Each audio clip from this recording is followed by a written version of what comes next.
Hello everyone, আসসালামু আলাইকুম। Welcome back to my channel Ashrafun's world. কী অবস্থা সবার? কিছু রান্না আছে সবাই পছন্দ করে, যেমন কই মাছ।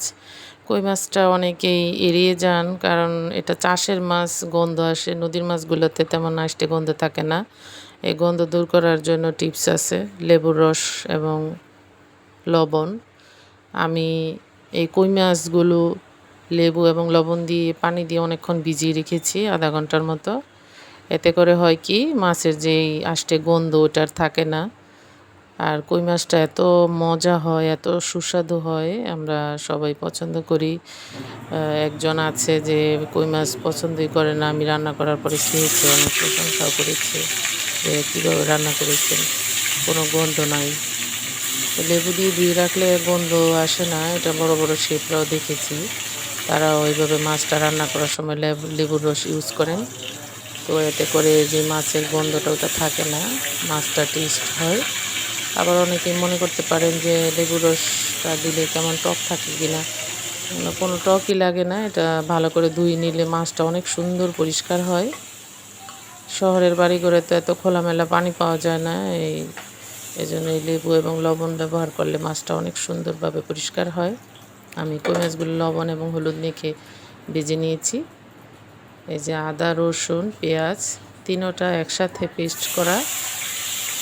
আমি কাটাকুটির ঝামেলা সকালবেলা, এই জন্য এভাবেই করে থাকি। সামান্য হলুদের গুঁড়ো দিয়ে দিলাম।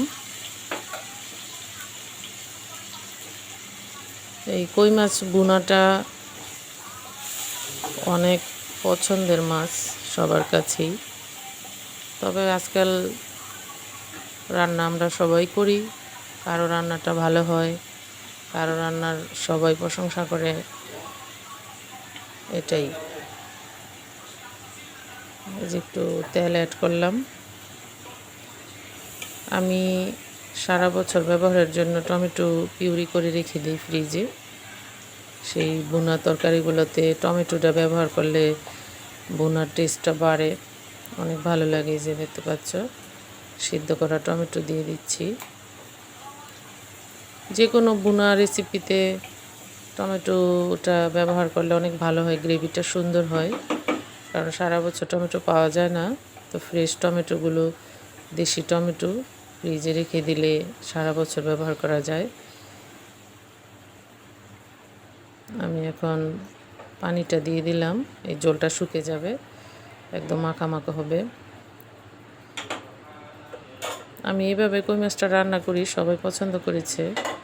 কোনো বোঝাই যায় না এটা যে চাষের কই মাছ, এত টেস্ট হয় এই মাছটা।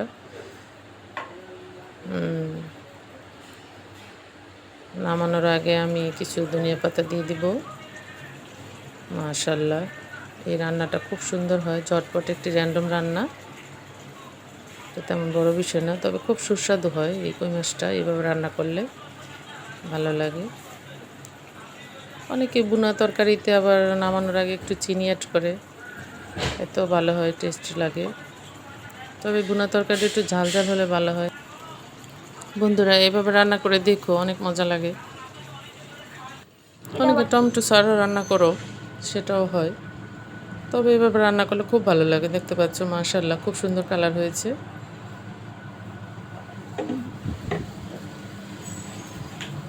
আমি ভুনা জাতীয় রান্নাগুলি সব এভাবেই ব্যবহার করে করি। টমেটোটা আমার কাছে খুব ভালো লাগে, টমেটো ছাড়া আমার কাছে ভালো লাগে না। দেখতে পাচ্ছ, এখন আমি বক্সে ভরে ফ্রিজে রেখে দিব। মাশাআল্লাহ, খুব সুন্দর হয়েছে কই মাছটা।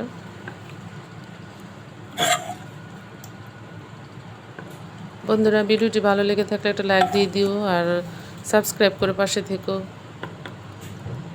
কমেন্টস করতে ভুলো না, কে এইভাবে কই মাছ রান্না করেছো, কই মাছ পছন্দ করেছো, কমেন্টস করে জানিও।